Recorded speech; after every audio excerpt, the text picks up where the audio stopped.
রাজ smart tutorial YouTube চ্যানেলে আপনাকে স্বাগত জানাই।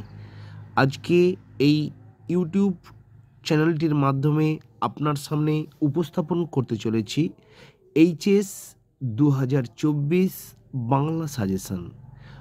বাংলাতে ফাইনাল এবং লাস্ট মিনিট সাজেশান আজকে আপনার সামনে উপস্থাপন করতে চলেছি। প্রথমে আপনার সামনে তুলে ধরব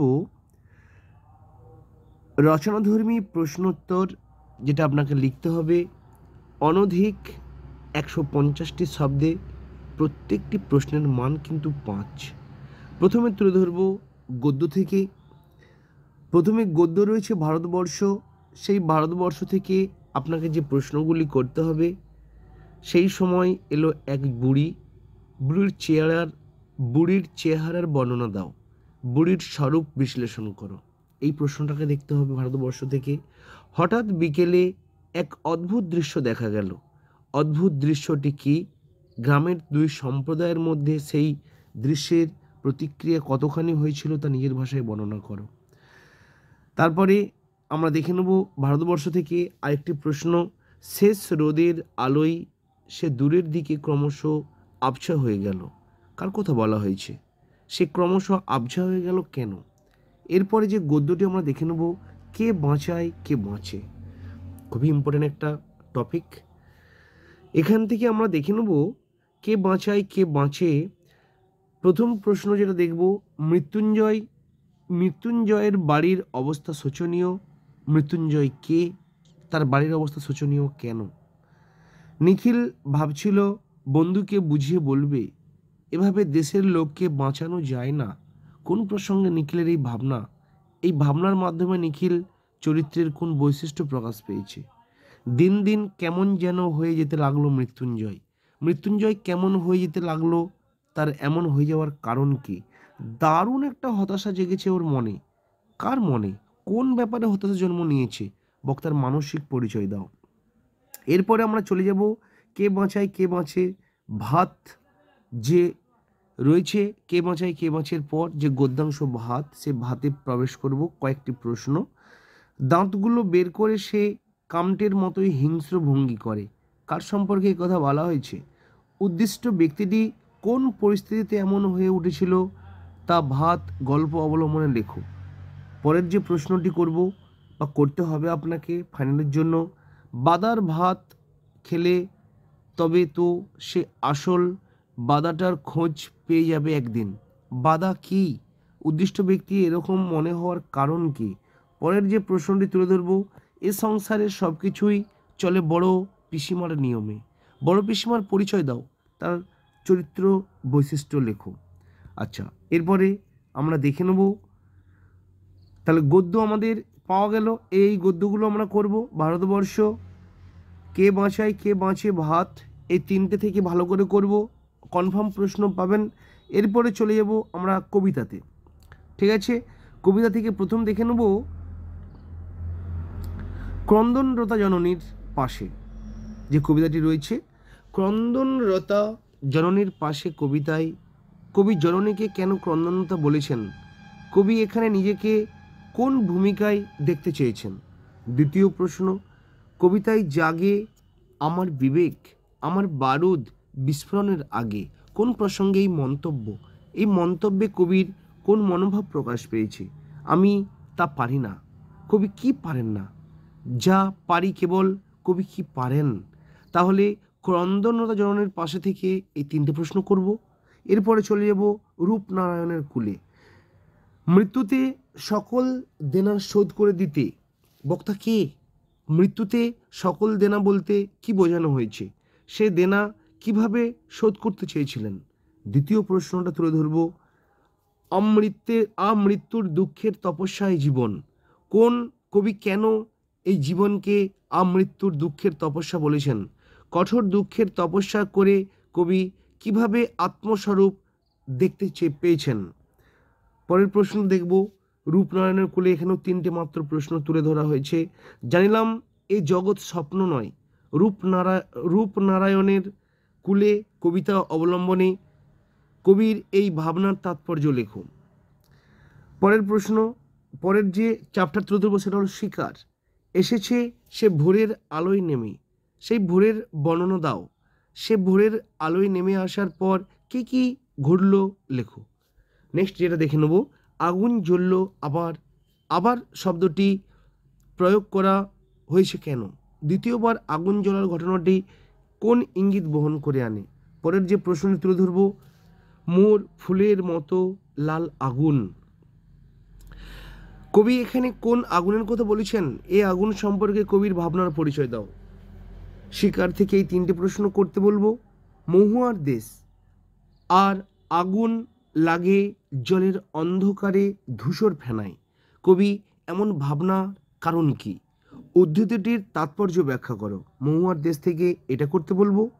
আর করতে বলবো, ঘুমহীন তাদের চোখে হানা দেয় কিসের ক্লান্ত দুঃস্বপ্ন? কাদের কথা কবি কাদের কথা বলা হয়েছে? তাদের ঘুমহীন চোখে ক্লান্ত দুঃস্বপ্ন হানা দেয় কেন? নেক্সট যেটা তুলে ধরবো, মহুয়ার দেশ কবিতার ক্লান্তির ওপরে ঝরুক মহুয়ার ফুল বললেও সেখানে কয়লার খনির গভীর বিশাল শব্দ ও কবি শুনছেন। এই বৈপরীত্য মহুয়ার দেশ এর কোন তাৎপর্যকে প্রকাশ করে? এরপরে চলে যাব আমি দেখি থেকে তিনটে প্রশ্ন তুলে ধরেছি।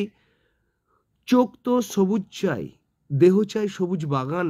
উদ্ধৃতিটির প্রসঙ্গ উল্লেখ করে তাৎপর্য বিশ্লেষণ করো। এটা করব। আর দ্বিতীয়ত করব, শহরের অশোক হাঁ করে কেবল সবুজ খাই, সবুজের অনটন ঘটে। শহরের অশোক বলতে কবি কি বুঝিয়েছেন? সবুজের অনটন কিভাবে ঘটে? পরের প্রশ্নে প্রবেশ করব, ওই সবুজের ভীষণ দরকার। ওই সবুজ বলতে কি বোঝানো হয়েছে, তার দরকার কেন? এরপরে প্রবেশ করব নাটকে। নাটক রয়েছে বিভাব থেকে তিনটে প্রশ্ন তুলে ধরেছি। বুদ্ধিটা কি করে এলো তা বলি। বক্তা কে? তা কিভাবে এসেছিল? বুদ্ধিটা কি? দ্বিতীয়, আমাদের মনে হয় এর নাম হওয়া উচিত অভাব নাটক। অভাবের চিত্র বিভাব নাটকে কিভাবে প্রকাশ পেয়েছে লেখো। না, কোথাও জীবনের খোরাক হাসির খোরাক নেই। বক্তা কে? কোথাও জীবনের খোরাক হাসির খোরাক নেই বলে বক্তা মনে করেছেন কেন? এরপরে নেক্সট নাটক তুলে ধরবো নানা রঙের দিন। এখান থেকেও তিনটে প্রশ্ন তুলে ধরেছি। অভিনেতা মানে একটা চাকর, একটা জোকার, একটা ক্লাউন। লোকেরা সারাদিন খেটে খুঁটে এলে তাদের আনন্দ দেওয়াই হলো নাটকওয়ালাদের একমাত্র কর্তব্য। বক্তার কথার তাৎপর্য আলোচনা করো। ভারতের নাট্যশাস্ত্রে তাই বলা হয়েছে। তারপরের প্রশ্ন তুলে ধরব, এ পবিত্রতার নামাবলীটা সেদিন হঠাৎই ফাঁস হয়ে গেলে আমার সামনে পবিত্রতার নামাবলীটা কি? তা কোন দিন কিভাবে ফাঁস হয়ে গিয়েছিল? অন্তিম প্রশ্ন নানা রঙের দিনের। প্রাক্তন অভিনেতা রজনী চাটুর্যের প্রতিভার অপমৃত্যুর করুণ সংবাদ কে কোথায় এই সংবাদটা লিখে রেখেছিল? উক্তির তাৎপর্য বিশ্লেষণ করো। এরপরে আন্তর্জাতিক কবিতা ও ভারতীয় গল্পে প্রবেশ করব। আন্তর্জাতিক কবিতা প্রথমেই বলবো, যেটা পড়তে জানে এমন এক মজুরের প্রশ্ন। এখান থেকে মাত্র তিনটে প্রশ্ন তুলে ধরা হয়েছে। সেই সন্ধ্যায় কোথায় গেল রাজমিস্ত্রিরা? রাজমিস্ত্রিরা কি নির্মাণ করছিল? এই প্রশ্নের মাধ্যমে বক্তা কি বলতে চেয়েছেন? দ্বিতীয়, কে আবার গড়ে তুলল এতবার? কি গড়ে তোলার কথা বলা হয়েছে? এই প্রশ্নের মাধ্যমে কবি কি বলতে চেয়েছেন? পরের প্রশ্ন, পাতায় পাতায় জয়োৎসবের ভোজ বানাতো কারা? পাতায় পাতায় কাদের জয় লেখা? জয়োৎসবের ভোজ যারা বানাতো তাদের প্রতি কবির কি মনোভাব প্রকাশ পেয়েছে? এই তিনটে ভালো করে পড়তে বলবো। গল্প অলৌকিক, এখান থেকেও তিনটে পড়তে বলবো। চোখের জলটা তাদের জন্য, বক্তা কাদের জন্য চোখের জল উৎসর্গ করেছেন? যে ঘটনায় চোখে জল এসেছিল সেই ঘটনাটি লেখো। গল্পটা মনে পড়লেই হাসি পেত, কোন গল্পের কথা বলা হয়েছে? এই গল্পের প্রতি বক্তার কিভাবে বিশ্বাস জন্মেছিল? নেক্সট তুলে ধরবো, অলৌকিক গল্পে হাত দিয়ে পাথরের চাঙড় থামানোর ঘটনাটি লেখক প্রথমে বিশ্বাস করেননি কেন? পরে সেই ঘটনা কিভাবে তার কাছে বিশ্বাসযোগ্য হয়ে উঠল? পূর্ণাঙ্গ সহায়ক গ্রন্থ আমার বাংলা। এখান থেকে যে প্রশ্ন দুটি করতে বলবো, হঠাৎ একদিন কেঁপে উঠল কলের কলিকাতার ক্ষেপে ওঠা বলতে কি বোঝানো হয়েছে?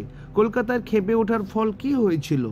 দ্বিতীয়ত বলবো সরু লিকলিকে আঙুল দিয়ে সেই সব খুনিদের শনাক্ত করেছে। কে শনাক্ত করেছে, কাদের কেন খুনি বলা হয়েছে। নেক্সট তুলে ধরবো আর এক রকমের প্রথা আছে, নানাকার প্রথা, নানাকার প্রজাদের অবস্থা কেমন ছিল, পরে তাদের অবস্থার কি পরিবর্তন হয়েছিল। পরের প্রশ্ন ছিল জোরদার আর তালুকদারের নিরঙ্কুশ শাসন। শাসন সম্পর্কে লেখক কি জানাচ্ছেন তা নিজের ভাষায় লেখো। তোমরা হাত বাড়াও তাকে সাহায্য করো। লেখক কাকে, কিভাবে, কেন সাহায্য করতে বলেছেন। পরের প্রশ্নে প্রবেশ করব। নতুন ছাতি মাথায় দিয়ে মহা ফুর্তিতে বাড়ির দিকে সে চলল। কার কথা? সে নতুন ছাতি কিভাবে পেল। এরপরে প্রবেশ করব ভাষা। ভাষা থেকে যে প্রশ্নগুলি তুলে ধরবো প্রত্যেকটাই খুবই ইম্পর্ট্যান্ট। ফলিত ভাষাবিজ্ঞানের বিভিন্ন শাখাগুলির উল্লেখ করে যে কোনো একটি শাখার আলোচনা করো। প্রথম প্রশ্ন করবেন। দ্বিতীয়ত রূপতত্ত্ব বলতে কি বোঝায়, রূপতত্ত্বের আলোচ্য বিষয়গুলি উল্লেখ করো। অবিভাজ্য ধ্বনি কাকে বলে, দুটি অবিভাজ্য ধ্বনির পরিচয় দাও। মুন্ডমাল শব্দ কাকে বলে, উদাহরণ সহ বুঝিয়ে দাও। নেক্সট প্রশ্ন, প্রত্যয় কাকে বলে, ব্যবহারিক প্রয়োগের অবস্থান অনুযায়ী প্রত্যেককে কয়টি ভাগে ভাগ করা যায় ও কী কী, প্রত্যেক ভাগের একটি করে উদাহরণ দাও। নেক্সট অন্তিম প্রশ্ন, শব্দার্থ পরিবর্তনের ধারাগুলি কী কী, শব্দার্থ রূপান্তরের শব্দার্থের উন্নতি সম্পর্কে আলোচনা করো। এরপরে চলে আসবো বাঙালির শিল্প, সাহিত্য ও সংস্কৃতির ইতিহাস। এই ভিডিওটির মাধ্যমে বাংলার সমস্ত টপিক, সমস্ত তথ্য তুলে ধরছি। চলে আসুন। টিনের জান, বাংলা গানের ধারায় রজনীকান্ত সেন বা দ্বিজেন্দ্রলাল রায় বা কিশোর কুমারের অবদান আলোচনা করো। দ্বিতীয়ত চিত্রকলা চর্চায় নন্দলাল বসু অথবা রামকিঙ্কর বেইজ অথবা যামিনী রায়ের অবদান আলোচনা করো। অথবা 3 নম্বর প্রশ্ন বলবো, বাঙালির জীবন চর্চা ইতিহাসে মেঘনাথ সাহা অথবা জগদীশচন্দ্র বসু অথবা প্রফুল্ল রায়ের অবদান লেখো। চতুর্থ করতে বলবো, বাঙালির ক্রীড়া ঐতিহ্যে ফুটবলের সূত্রপাত কীভাবে হয়েছিল, এই পর্বের ফুটবলের সঙ্গে কোন বিখ্যাত ব্যক্তিত্বের নাম জড়িয়ে আছে, বাংলার ফুটবলের কোন ঘটনা কিভাবে ভারতের জাতীয়তাবাদী আন্দোলনকে উজ্জীবিত করেছিল, এইগুলি করতে বলবো। এর পাশাপাশি বলবো আরেকটি প্রশ্ন রয়েছে, বাংলা সিনেমার ইতিহাসে মহানায়ক কাকে বলা হয়, প্রত্যেকে জানি আমরা, তার বিশিষ্টতা কোথায় সংক্ষেপে আলোচনা করো। এরপর আমাদের বাংলা থেকে যে অন্তিম যে চ্যাপ্টার আছে, অভিজ্ঞ শিক্ষক মহাশয়ের দ্বারা দেওয়া এই প্রশ্নগুলি ইম্পর্ট্যান্ট। 2024 সালে যারা পরীক্ষা দিতে চলেছে উচ্চ মাধ্যমিক, তাই তাদের সামনে ফাইনাল লাস্ট মিনিট সাজেশানটা উপস্থাপন করে দিচ্ছি। অন্তিম তথ্য প্রবন্ধ থেকে এইগুলোই করতে বলা হয়েছে। বিজ্ঞান চেতনার উন্মেষ ও পদক্ষেপ, ছাত্রজীবন, বর্তমান সমাজে নারীর ভূমিকা, বাংলার কুটির শিল্প, শৃঙ্খলাবোধ, ছাত্র সমাজ, স্বামী বিবেকানন্দ, মাদার্স টেরিজা, সত্যজিৎ রায়। নয়শোকে খুবই প্রেফার করি, স্যারেরও বক্তব্য একই। তো এই ছিল আমার প্রিয় ছাত্রছাত্রীদের উদ্দেশ্যে আজকের আপডেট বাংলা 2024 সালের এইচএস বাংলা 2024 সালের ফাইনাল সাজেশান। যদি এই সাজেশানটি আপনার এতটুকু উপকারে এসে থাকে, বন্ধুদের অনেক অনেক করে শেয়ার করো এবং লাইক এবং কমেন্ট করতে ভুলবেন না। আর যদি আপনি এখনও আমাদের ছোট্ট পরিবারের সদস্য না হয়ে থাকেন, প্লিজ চ্যানেলটিকে সাবস্ক্রাইব করে আমাদের ছোট্ট পরিবারের সদস্য হয়ে উঠুন। Thank you.